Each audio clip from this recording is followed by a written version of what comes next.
ያን አካባቢ በጉልበት ተማሙተን እንያዝ ብንል ፊዚካሊ የማይቻል ነገር ላይሆን ይችላል። ተማሙተን ልንይዘው እንችል ይሆናል። ነገር ግን ያን ይዘን የዓለም አቀፉ ማህበረሰብ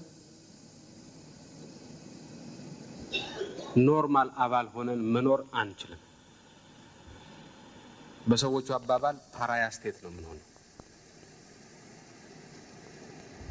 የተነጠልን የተወገዝን አገር ነው የምንሆነው።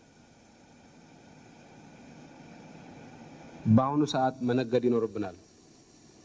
በአሁኑ ሰዓት ኢንቨስትመንት መሳብ ይኖርብናል። በአሁኑ ሰዓት ለልማት የሚያስፈልገን እርዳታ ማግኘት ይኖርብናል። ከጠቀሜታ አንፃር አሰብን የምናየው ለልማታችን አስፈላጊ ነው በሚል ነው። በጉልበት እንያዘው ብንል ግን ስንለማ ሸቀጦቻችን የሚወጡበት በር ይጠፋል በሚል ሂሳብ ያንን በር በጉልበት እንያዝ ብንል ግን የሚወጣ ሸቀጥ ማምረት ማንችልበት ሁኔታ ነው የሚፈጠረው። ስለሆነም ወደቡም ያዝነው ማልያዝነው ለውጥ አያመጣም። ያኔ በወደቡ ተጠቅመን ልንሸጠው የምንችል ሸቀጥ አይኖርንም። የተነጠልን የተወገዝን አገር እንሆናለን። ፓራያ ስቴት እንሆናለን። በእንደዚህ አይነት ሁኔታ ከድህነት መላቀቅ የምንችል አይደለንም። አሁን ያለው የዓለም አቀፍ ኢንቫይሮንመንት ታውቁታላችሁ። ዓለም አንድ መንደር የሆነችበት ሁኔታ ነው። ከዚህ ዓለም አንድ መንደር ከሆነችበት አካባቢ ተነጥለናል፣ ማርጂናላይዝድ ሆነናል ተብሎ ነው በአፍሪካ ደረጃ ኡታው የሚለቀቀው። ግሎባላይዝድ ከሆነው ኢኮኖሚ ተጠቃሚ መሆን አለብን፣ መሳተፍ አለብን፣ መግባት አለብን እየተባለ ነው የሚነገረው። ከዚህ የባሰው ነው የሚያራርቀን፣ ተጠቃሚ እንዳንሆን የሚያረገን ወደብ ምኑ ነው የሚጠቅመን? በጉልበት እስከሆነ ድረስ። ስለዚህ ያን አካባቢ በጉልበት መያዝ ከመርህ አኳያ ያስኬዳል አያስኬድምን ለጊዜው ብንቶ ከጥቅም አንፃር ያስኬዳል አያስኬድምን ብቻ ብናይ የሚጠቅመን አይደለም። ጨርቃ ጨርቃ መረት ያን አካባቢ በጉልበት ይዘን እንደ በአካባቢው እንዳሉት የመንደር ጎረምሶች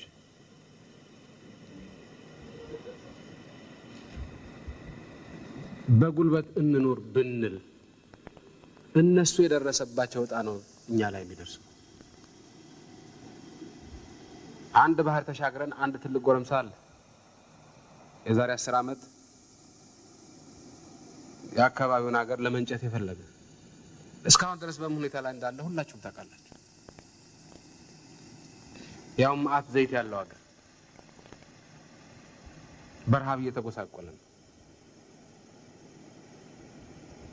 ስለዚህ ለአሰብ ብለን ድህነትን መንጋበዝበት መነጠልን መንጋበዝበት ምክንያት ሊኖር አይችልም በጉልበት እስከሆነ ድረስ።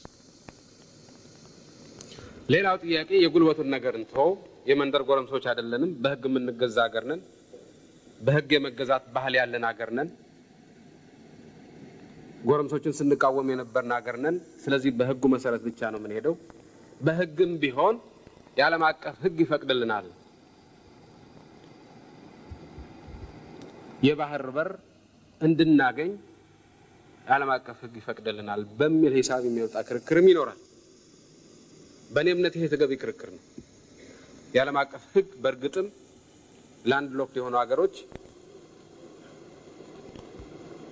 የባህር በር የማግኘት መብት እንዳላቸው፣ የማግኘት መብት ሲባል በኃይል የመያዝ ወይም በባለቤትነት የመያዝ ሳይሆን በወደቦች የመጠቀም አክሰስ ቱ ዘ ሲ የማግኘት መብት እንዳላቸው በማያሻማ ሁኔታ ተደንግጓል። ስለሆነም ይህን ጥያቄ አንስተን ልንደራደር፣ ልንከራከር፣ ልንጨቃጨቅ እንችላለን። ከኤርትራ ጋር መብቱ አለን ይህን ጥያቄ ለማንሳት። በጉልበት የሰው ሀገር መያዝ ነው እንጂ ማንችል። በአሁኑ ሰዓት ይህን ማድረግ ይጠቅመናል አይጠቅመንም በሚል ነው ያየነው። ቢጠቅመን ኖሮ እንሄድበት ነበር። አይጠቅመንም የሚል ግምት ነው ያዝነው። ብሩ አሁን ኤርትራ ላይ ላሉት ጎረምሶች እጅግ በጣም አስፈላጊ ነው። እኛ ያን ብር ተጠቅመን በጅቡቲ በመጠቀም የምንፈልገውን አገልግሎት ማግኘት እንችላለን።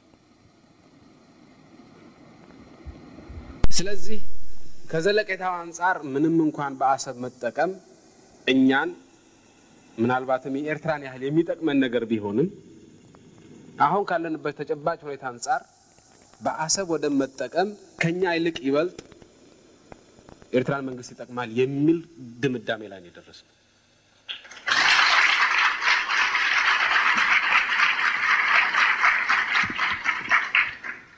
ስለዚህ በኤርትራ የሚኖረው ሁኔታ ለዘለቄታው የሚመች እየሆነ እስኪሄድ ድረስ ይህን ጥያቄ በእንጥልጥል ብናቆየው ይሻለናል ነው ያልነው። ለዘላለሙ በአሰብ ወደብ የመጠቀምን ጉዳይ የዓለም አቀፍ ሕግን ተንተርሰን አናነሳም ያልንበት ምክንያት የለንም። በአሁን ሁኔታ በጉልበት የሰው ሀገር ለመያዝ ሞክረው ሳይሳካላቸው በቀረበት ሁኔታ ይህም የራሱ ፖለቲካዊና ኢኮኖሚያዊ ተጽዕኖ በስርዓቱ ላይ ባሳደረበት ሁኔታ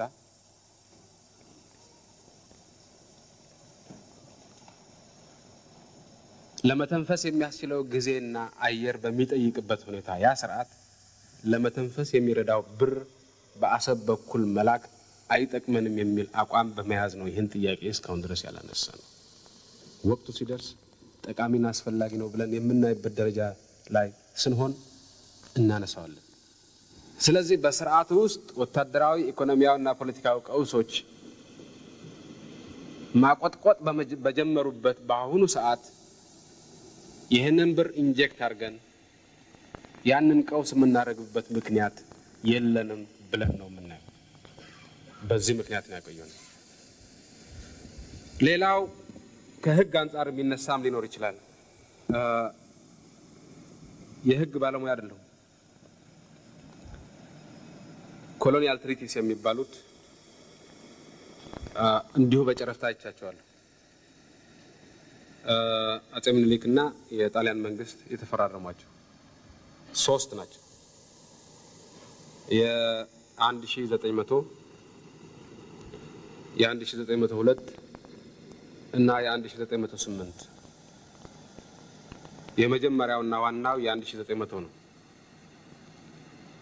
ሁለተኛው የ1902 በተከዜና በመረብ መካከል ያሉትን አካባቢዎች እንደገና አስተካክሎ የተረጎመው ነው። የ1908 በአፋር አካባቢ ያለውን የወሰነው ነው። እነዚህን ሰነዶች ያነበበ ተራ አንባቢ የህግ ባለሙያ ያልሆነ አንባቢ እኔም የህግ ባለሙያ አይደለሁም እንደኔው አይነት የህግ ባለሙያ ያልሆነ አንባቢ ሲያነብ ምንድነው የሚያገኘው? በተጠቀሰው አካባቢ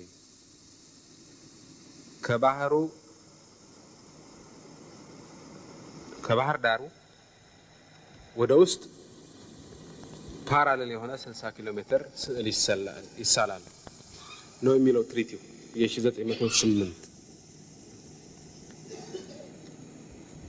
እንግዲህ ይሄን እንደሚሆን አድርጎ ተርጉሞ አሰብ የኛ ነው ማስባል የሚቻል ከሆነ ማየት ይቻላል። ከባህር ዳር ወደ ውስጥ 60 ኪሎ ሜትር መሄድ ካለ አሰብ የኛ ሊሆን አይችልም ከተባለም ያው በፍርድ ምናየው ነው።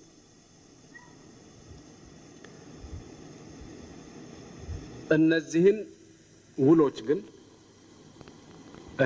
ውሎች ግን እናከብራቸዋለን። መንግስት ይተካል፣ ሀገር ግን አይቀየርም። ዳግማዊ ምኒልክ የፈረሙት ፌርማ አሁንም የምንገዛበት፣ መንግስቱ የፈረመበት ፌርማ አሁንም የምንገዛበት፣ እኛም ስንለቅ የሚቀጥለው መንግስት እኛ የፈረመው ተቀብሎ መሄድ ይኖርበታል። እነዚህ ዓለም አቀፍ ውሎች ናቸው።